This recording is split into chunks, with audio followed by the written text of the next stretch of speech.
This is an decade-old LG flagship device. So this one is LG V10, released back in 2015. So as a flagship device, the build quality and the specs of this device is flagship level. So in front, we are getting a Quad HD display, which is IPS display, but there is a trick with this display. It got a smaller display here, which is 2.1 inch display, where you can get some shortcuts and you can tweak something with the display, although it's not really that much usable. So it's kind of dynamic island of 2015, you can say. So in front there are two front facing camera. One of them is regular 5 megapixel and another one is ultra wide camera. So the display top notch. The build quality is also top notch. You can see there are metal frames here, stainless steel, and the device holds up pretty well. It's a solid device. On top we do have IR blaster, as you can see here, and a microphone hole. On the bottom we are getting a 3.5mm headphone jack, and there is something special about this 3.5mm headphone jack because it supports high-res audio. And we got a micro USB port here, main microphone, and also the speaker. And on the back we are getting a 16 megapixel camera, which do have OIS with laser autofocus and flash, and the volume rockers and power button with fingerprint.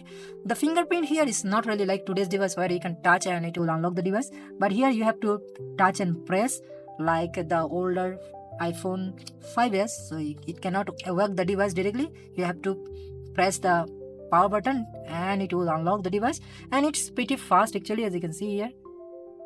Not really bad for a 2015 device. The device is powered by a Snapdragon 808 processor, which is not really that great for today's time, but it was a top-notch processor of 2015 and still works pretty well, coupled with 4GB of RAM and 64GB of internal storage, so plenty of storage here. And the device still works really well. I have been using this device few months now, basically for music consumption. As I said, the audio performance of this device is top notch. It's really good for what it is, and also the camera here is also really good. I will come to the camera later on, but the camera also really good. So first of all, let's talk about what we are getting with the device. So the device is running on LG's own UI and it is running on Android 7, as you can see here, V10. And if I go to software information, Android 7.0. As you know, I have been reviewing devices a lot nowadays about older Android. So Android 7 is still usable, but not really that much because many application does not work on Android 7 nowadays. But as far as app compatibility goes, you will face some issue, but most of the social messaging application still works like Facebook, WhatsApp and all those. And in terms of network connection also, it is really good. Like it supports 4G LTE, so you can still like make phone calls with this device without any kind of issue. So it is pretty much usable. As you can see, the Play Store is working a little slow but works, and most of the application still works. Like if I try WhatsApp,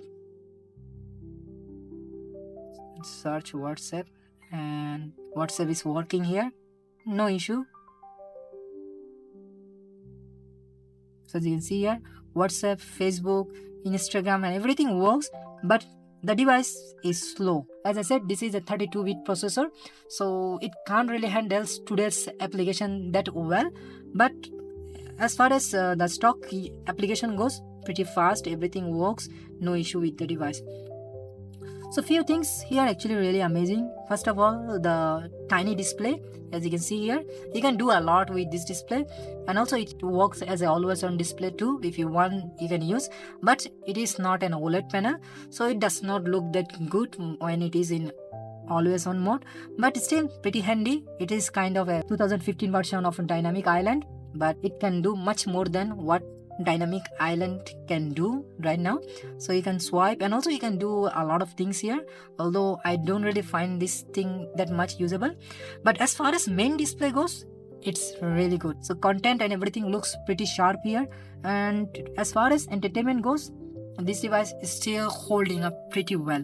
So few things here which are really good. First of all, let's talk about the speaker quality. Although the output of the 3.5mm headphone jack is amazing, but the speaker is not really I don't ever slow up, no I don't take shit. I got no love for the fakeness. If you wanna play tough and wanna hate this, I'll always show up. I don't ever slow up, no I don't take shit. I got no love for the fakeness. If you wanna play tough and wanna hate this,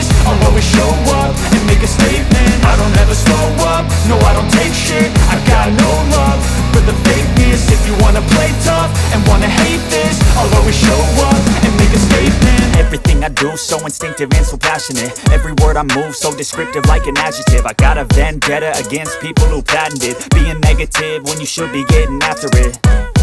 I got facts over tracks, this and that. Spitting slow, spitting fast. I could roast, I could gas. Think I'm okay at last, but I don't know if that can erase all the past. And the pettiness, a reflection of the emptiness. Hilarious, you think you're worth my time, you're delirious. Mysterious, because you hide behind a fake exterior. Inferior, you know all.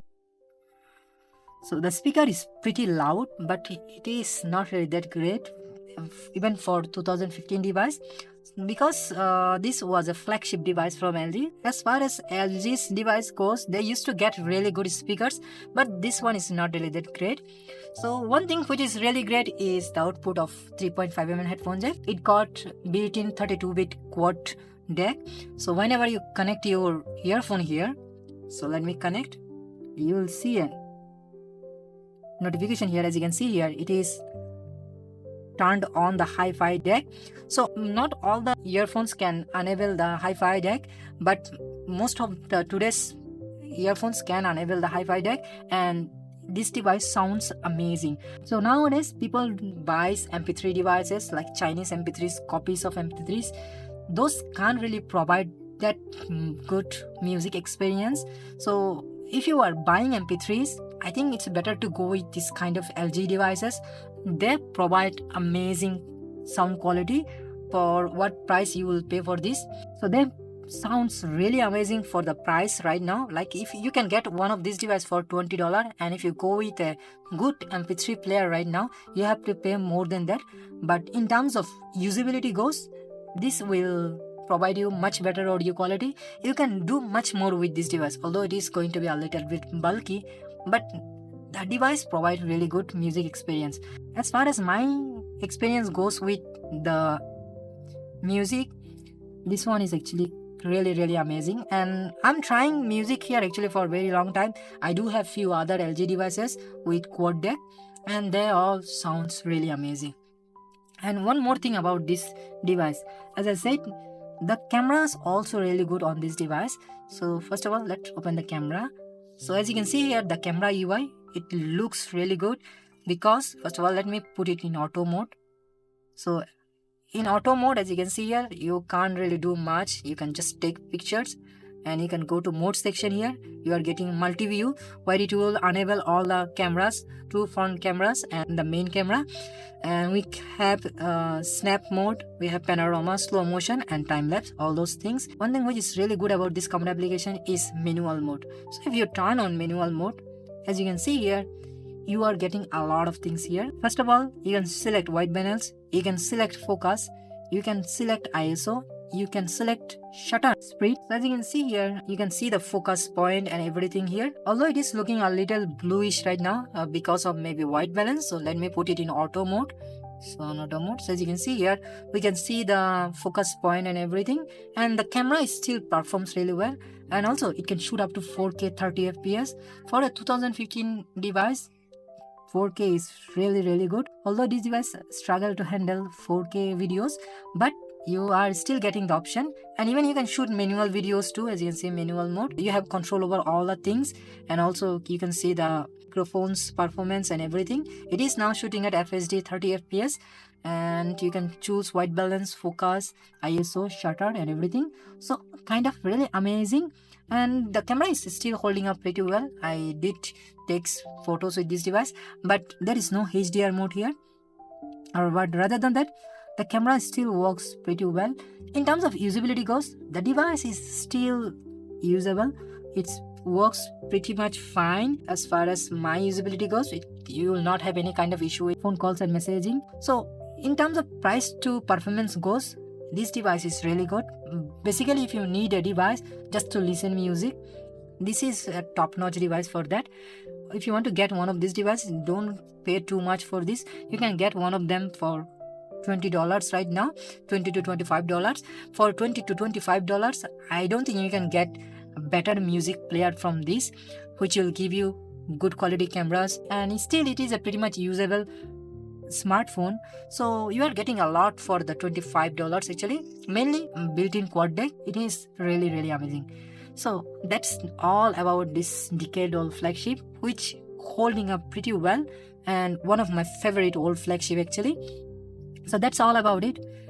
Thank you very much for watching, and I will see you in the next one.